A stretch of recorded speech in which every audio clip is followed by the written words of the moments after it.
What you have before you is the horn of a buffalo. This had many uses, both ceremonial and practical uses.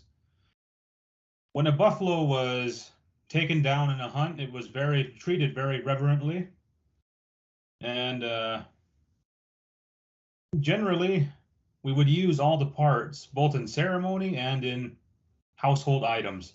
A buffalo horn is no different. Very sacred, ceremonial, but at the same time practical.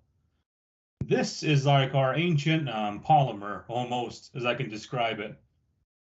So the buffalo horn was used as a carrying container for fires.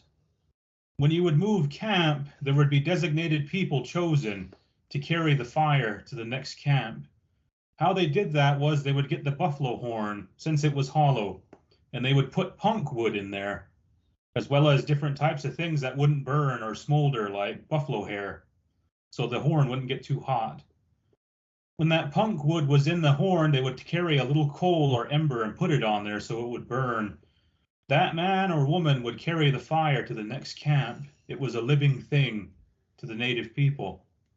So it was very important to keep the fire going. Otherwise, when you got to the next camp, they would all make fun of you if it went out. Another use for the buffalo horn was during the time of the Europeans coming to America. They brought firearms, and the buffalo horn was used as a powder horn. It was very convenient to keep that stuff from blowing away in the wind. Natives were very prideful in their work. You could boil the horn down of a buffalo, scrape it with a piece of flint or any type of knife, and carve spoons from it.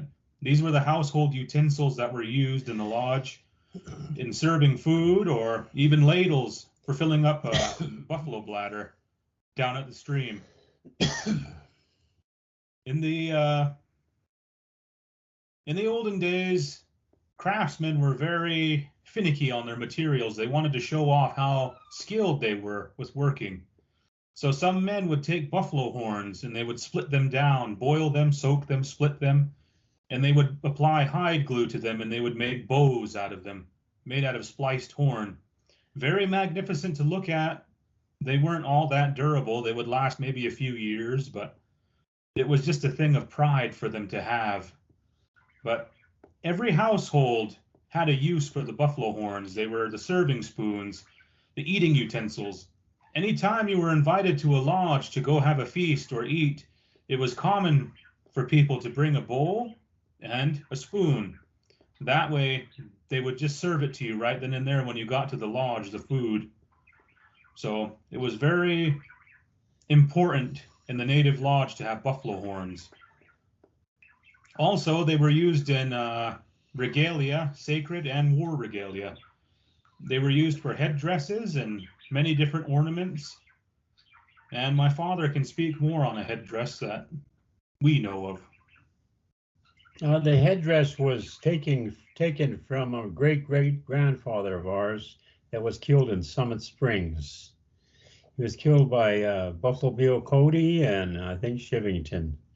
And his headdress was taken as a souvenir, and someone in Missouri has it, but it's very fragile, and I think he got it. He might have got it from some dealer out of Europe, but that particular headdress was worn by the dog soldier headsman, and the Tallbull family have been part of the dog soldiers, an ancient warrior society, for many generations, and we carry it on today. But all of the as my son had mentioned, all of the parts are used, and they shined them. They made them look pretty. They were proud of their work, their skills, their craftsmanship, and people would comment on them, would praise them because of their good work. They they took long time to smooth these things, to boil them, to make them shiny. They covered them with maybe some kind of grease to make them shine. But they did all kinds of things that showed their workmanship. They did victory dances, and after great battles, they wore these outfits, and they did well. They may have used it as a cup for soup or a drinking water.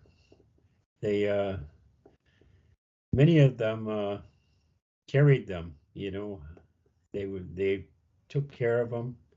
They when they got a buffalo skull, they took very good care of it because it was the buffalo skull was used for ceremonies, either sweat lodge ceremonies, vision quests, and it was always facing to the east, where our sacred mountain is, and that that buffalo, the buffalo horns remain on that particular buffalo that you're using during your vision quests. It stays that way, but it's part of our lives, how we carry on tradition today.